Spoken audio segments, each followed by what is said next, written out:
আসসালামু আলাইকুম। নতুন আরো একটি পর্বে আপনাদের সবাইকে স্বাগত।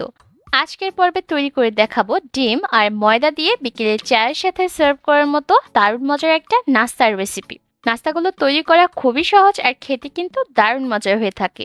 আশা করছি আপনাদের সকলের কাছে এই রেসিপিটা ভালো লাগবে। প্রথমেই বাটির মধ্যে একটা ডিম ভেঙে নিয়ে নিলাম আর দিয়ে দিলাম 1/4 কাপ চিনি। স্বাদ অনুযায়ী লবণ দিয়ে দিলাম। এবার ডিমটাকে খুব ভালোভাবে ফেটিয়ে নিতে হবে যতক্ষণ না পর্যন্ত চিনিটা খুব ভালোভাবে গলে যায়। আর একটু সময় নিয়ে এই ডিমটাকে ফেটিয়ে নেবেন। যত ভালোভাবে ফেটিয়ে নিতে পারবেন নাস্তাগুলো তৈরি করার পর এর ভিতরের অংশটা ততটা স্পঞ্জি হবে। এই যে দেখতে পাচ্ছেন এর মধ্যে কিন্তু ডিমটা খুব ভালোভাবে ফেটিয়ে নেওয়া হয়ে গেছে। এবার এর মধ্যে দিয়ে দিলাম 1 কাপ পরিমাপে ময়দা আর সেই সাথে দিয়ে দিলাম আধা চা চামচ বেকিং পাউডার। এবার হ্যান্ড উইক্স দিয়ে খুব ভালোভাবে মিক্স করে নিচ্ছি। যেহেতু এটা এই পর্যায়ে অনেকটা আঠালো তাই এটা কিন্তু হ্যান্ড উইক্স দিয়ে মেশানো যাবে না। আমি হাতের সাহায্যে এই মিশ্রণটাকে মাখিয়ে নিচ্ছি।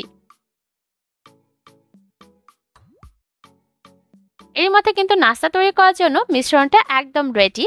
এবার আমি হাতটাকে পরিষ্কার করে নিয়েছি আর এখান থেকে একটু মিশ্রণ নিয়ে গোল বলের মতো তৈরি করে নিচ্ছি। আপনারা চাইলে কিন্তু হাতের মধ্যে সামান্য একটু তেলও মাখিয়ে নিতে পারেন। এভাবে করে আমি সম্পূর্ণ মিশ্রণটা দিয়ে বলের মতো তৈরি করে নিব। এর মধ্যে কিন্তু সম্পূর্ণ মিশ্রণটা দিয়ে আমার বলগুলো তৈরি করা হয়ে গেছে। এবার চলে যাচ্ছি পরবর্তী স্টেপে। তার জন্য আমি এখানে নিয়েছি আধা কাপ পরিমাপে সাদা তিল।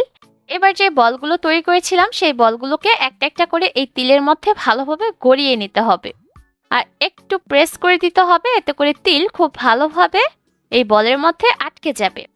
আর সবগুলো বলই যখন তেল দিয়ে গড়িয়ে নেওয়া হয়ে যাবে তখন চলে যাচ্ছি এগুলোকে ভাজতে। ভাজার জন্য চুলায় পর্যাপ্ত পরিমাণ তেল গরম করে নিয়েছি। এবার একে একে এই নাস্তাগুলো তেলে ছেড়ে দিতে হবে। চুলার আঁচ আমি এই পর্যায়ে মিডিয়াম হিটে রেখেছি। কোনোভাবে আঁচটাকে বাড়িয়ে রাখবেন না, তাহলে কিন্তু নাস্তাগুলো তেলে ছাড়ার সাথে সাথেই পুড়ে যেতে পারে। এবার চুলার আঁচ মিডিয়াম হিটে রেখে এই নাস্তাগুলোকে ভাজতে হবে, তা না হলে কিন্তু নাস্তাগুলো উপরের অংশ তাড়াতাড়ি রং ধরলেও ভিতরের অংশ কাঁচা থেকে যাবে।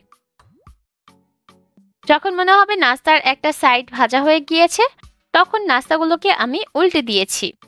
আর কিছু সময় পর পর এভাবে করে নাস্তাগুলোকে উল্টে পাল্টে দিবেন, এতে করে প্রতিটা সাইড থেকেই সুন্দর রং আসবে। এর মধ্যে কিন্তু নাস্তাগুলো ভাজা হয়ে গেছে আর এর মধ্যে সুন্দর একটা লালচে বাদামি রঙও চলে এসেছে। চুলার আঁচ মিডিয়াম হিটে রেখে এই নাস্তাগুলো ভেজে নিতে আমার 12 থেকে 13 মিনিটের মতো সময় লেগেছে। এবার এই নাস্তাগুলোকে চুলা থেকে নামিয়ে একটা স্ট্রেনারের উপর নিয়ে নিব, এতে করে এক্সট্রা তেল ঝরে যাবে। খুব সহজে অল্প কিছু উপকরণ দিয়ে আপনারা এই নাস্তাগুলো তৈরি করতে পারবেন আর দিতে পারবেন বাচ্চাদের টিফিনে, অথবা সার্ভ করতে পারবেন টি টাইম স্ন্যাক্স হিসেবে। কেমন লাগলো আমার আজকের এই ঝটপট সহজ স্ন্যাক্সের রেসিপি অবশ্যই কমেন্ট করে জানাবেন। বাড়িতে অবশ্যই রেসিপিটা ট্রাই করবেন, দেখবেন ছোট বড় সকলের কাছেই ভালো লাগবে। আজকের মতো এখানে বিদায় নিব। সবাই অনেক ভালো থাকবেন। আল্লাহ হাফিজ।